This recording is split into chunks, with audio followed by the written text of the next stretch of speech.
tey dañuy jéem a décortiquer lenn ci njàngum Serigne Ahmadou Ndiaye kuréel 1 Mafatihul Bichri. boo leen seetloo njàngum Serigne Ahmadou Ndiaye lu ëpp ci li nit ñi jàppee daam cuune du ay daam cuune ma expliqué leen. premièrement kuréel 1 Mafatihul Bichri pour nga teewlu ko faaw nga xam mag ña ba pare premièrement loolu moo jiitu faaw nga xam mag ña ndax boo leen seetloo Serigne Ahmadou Ndiaye lu ci ëpp xëy na ci njàngam lenn li xëy na day way araf yi di dem mu xaw a wuuteeg nit ñi parce que day way araf yi yàlla du ko may baat waaye am na ci loo xam ne bu koy jàng mu xaw a wuuteeg nit ñi de trop nit ñi jàppee ko daam cuune loolu kenn la ca mag ma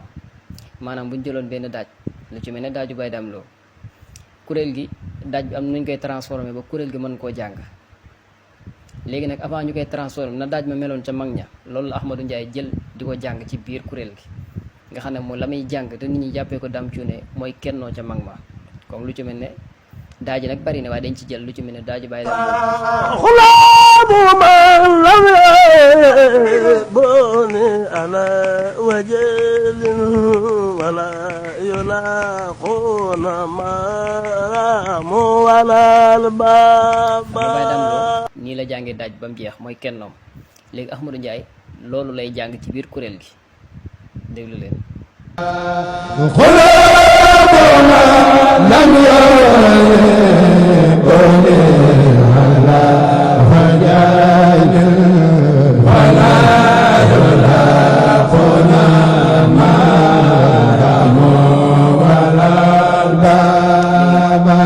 baree bari ci njàngum Mafatihul Bichri noonu la mel li muy daam cu ne lu néew la li muy def nag pour nga comprendre ko dëgg-dëgg faaw nga teewlu njàngu mag ja ba noppi soo nga xam li muy def kon moom li ci ëpp ci am njàngam bu weesa way xaraf yi li ci ëpp ay kennoo la ca mag ña lay jël di ko jàng ci biir njàng bi mu wutee kuréel gi nit ñi tuddee ko daam cuune waaye du daam cuune kennoo lay jàng waaye moom day jàng kennoo ca mag ma kuréel gi di jàng kennoo biñ tënk ca mag ma